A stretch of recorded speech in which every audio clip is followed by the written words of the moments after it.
तो ये तो किसकी बात होगी अपने पास। अब आगे अगर अपन को एन टाइप पी टाइप पढ़ना है तो इसको एक सिंबल फॉर्म में रिप्रेजेंट कर दिया, एन टाइप पी टाइप।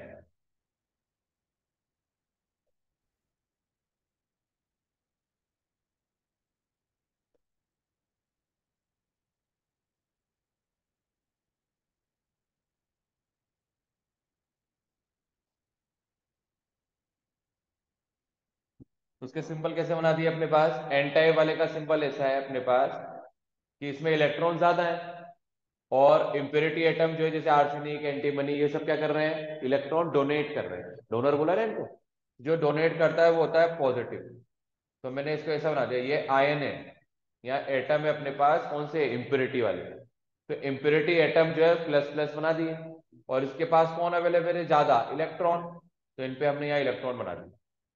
थोड़े बहुत होल्स भी होंगे तो बीच में एक होल बना दिया, ठीक है ना। तो ये डॉट डॉट तो क्या शो कर रहे हैं, इलेक्ट्रॉन। ये सर्कल क्या शो कर रहा है, होल। और ये प्लस प्लस प्लस प्लस क्या शो कर रहे हैं, एटम। कौन सा, इम्प्योरिटी वाला। ऐसे ही पी टाइप वाले का सिंबल कैसा होता है, तो उसमें उल्टा हो जाएगा, माइनस के ऊपर क्या बना देंगे, होल्स।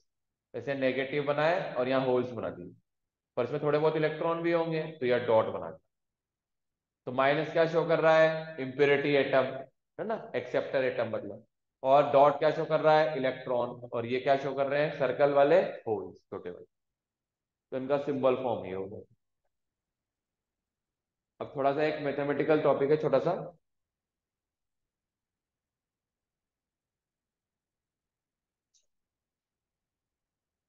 देखो एक पॉइंट तो ये ध्यान रखना अपने पास कि जब भी कभी किसी भी एटम में, मतलब जैसे किसी भी मटेरियल में अपन एटम की इम्प्योरिटी ऐड करते हैं, तो इम्प्योरिटी ऐड करने पर नंबर ऑफ इलेक्ट्रॉन और holes n e into n h वो किसके इक्वल होता है, वो होता है एन आई स्क्वायर।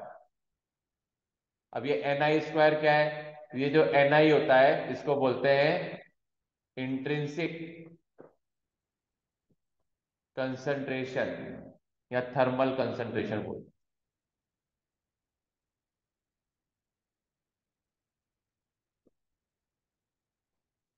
और एन ई और एन एच क्या है, एनी नंबर ऑफ इलेक्ट्रॉन या इलेक्ट्रॉन कंसंट्रेशन, और एनएच क्या हो जाएगा, होल कंसंट्रेशन, ठीक है ना। तो कभी हो सकता है ऐसा क्वेश्चन दे दे कि भाई किसी भी एटम में अपन ने क्या करा, दूसरे एटम की इम्प्योरिटी ऐड करी, उसमें नंबर ऑफ इलेक्ट्रॉन्स इतने हैं, उसकी कंसंट्रेशन जो है इंट्रिंसिक वो इतनी है, तो बताओ नंबर ऑफ होल्स कितने होंगे, ठीक है ना। तो इस फॉर्मूले से अपन फाइंड कर लेंगे इसको easy।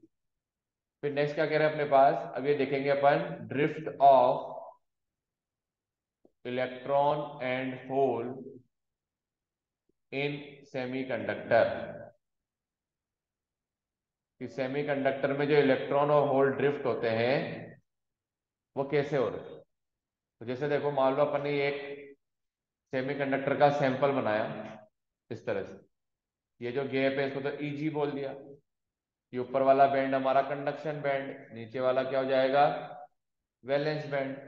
यहाँ पे अपन ने एक इलेक्ट्रिक फील्ड अप्लाई कर दिया इधर की तरफ। अब कंडक्शन बैंड में कौन अवेलेबल है, फ्री इलेक्ट्रॉन। तो इलेक्ट्रॉन पे तो फोर्स लगता है कहाँ पर, इलेक्ट्रिक फील्ड के अपोजिट।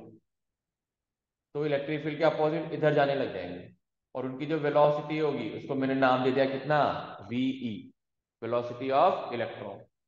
और जो होल है, ये तो इलेक्ट्रॉन है, और जो होल है अपने पास वो कहाँ जाएंगे, इलेक्ट्रिक फील्ड की डायरेक्शन। इनकी जो वेलोसिटी है उसे क्या नाम दे दिया अपन ने, v h, velocity of hole. Basically ये ड्रिफ्ट वेलोसिटी, कौन सी वेलोसिटी है, क्योंकि इलेक्ट्रिक फील्ड लगाने पर चार्जेस जिस वेलोसिटी से ट्रेवल करते हैं उन्हें कौन सी वेलोसिटी बोलते हैं अपन, ड्रिफ्ट वेलोसिटी। तो ये ड्रिफ्ट वेलोसिटी है। अब अपन क्या जानते हैं कि भाई इलेक्ट्रॉन अगर इधर जा रहा है तो करंट होगी उसके अपोजिट, मतलब इलेक्ट्रॉन की वजह से करंट मिली आई ई इधर की तरफ। फिर होल जो है वो पॉजिटिव है, तो इलेक्ट्रॉन जो है उसके, मतलब सॉरी, होल जो है उसी डायरेक्शन में क्या मिलेगा अपन को, करंट। तो ये मिल गया अपन को क्या, आई एच। इलेक्ट्रॉन और होल दोनों की करंट क्या आ रही है, सेम डायरेक्शन में। तो अपन ऐसा बोल सकते हैं कि टोटल करंट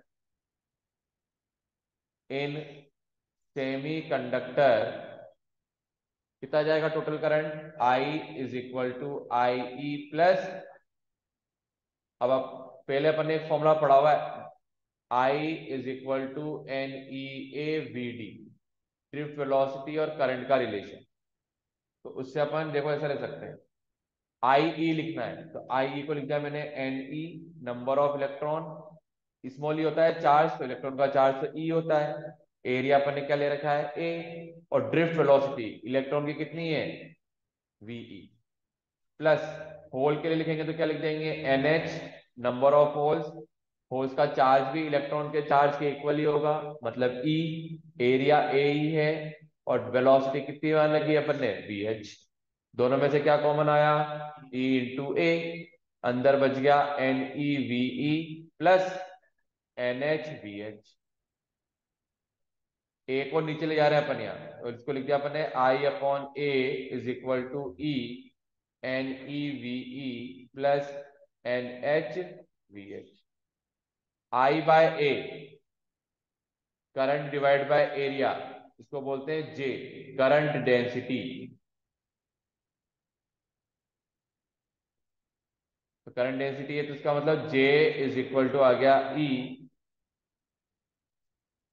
और n e v e plus n h v h. फिर हमने पढ़ा था vector form of Ohm's law, तो ओम्स लॉ से क्या लिख सकते हैं अपन कि जो जे होता है वो होता है सिग्मा इंटू ई, तो सिग्मा इंटू ई लिख दिया अगर जे की जगह, तो फिर ये फॉर्मूला कुछ ऐसा हो गया n e v e plus n h v h. फिर क्या कर रहे हैं ई को डिवाइड में ले जा रहे हैं, तो सिग्मा इक्वल टू ई, इसको डिवाइड में लिख रहा हूं ना तो कुछ ऐसे लिख रहा हूं n e v e by ई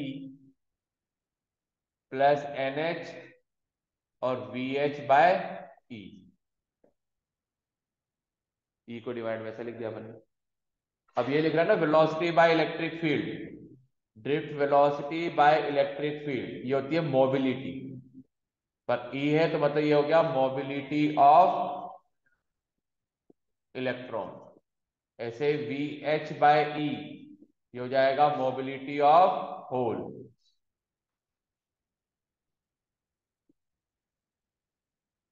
तो इसलिए आंसर आ गया अपने पास sigma e n e mu e plus n h mu h, ये आंसर आ गया।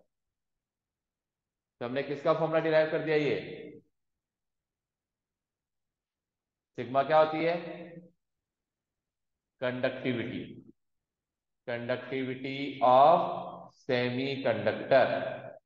अगर मेरे को रजिस्टिविटी निकालनी है तो रजिस्टिविटी होती है भाई कंडक्टिविटी का इनवर्स, तो वन अपॉन क्या हो जाएगा सिग्मा, इसको उल्टा करके लिख दो, तो one upon e n e mu e plus n h mu H,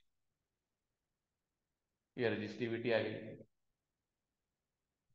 तो कंडक्टिविटी और रजिस्टिविटी ये डिराइव कर लिए, हो सकता है पूछ ले अपने पास, पर कम ही पूछा है, कभी कभार ही पूछा हुआ है। तो ये हो गया अपने पास, अभी तक आज अपन ने एन टाइप पी टाइप सारे सेमीकंडक्टर इंट्रिंसिक पढ़ लिए, उनकी ड्रिफ्ट कैसे होता है ये पढ़ लिया। अब कल अपन पढ़ेंगे इनको जोड़ेंगे, अगर एन और पी को जोड़ दूं तो क्या बनेगा, है ना, तो उसके बारे में पढ़ना है फिर अपन को। 2 दिन का और है, 2 दिन में फिर खत्म होगा।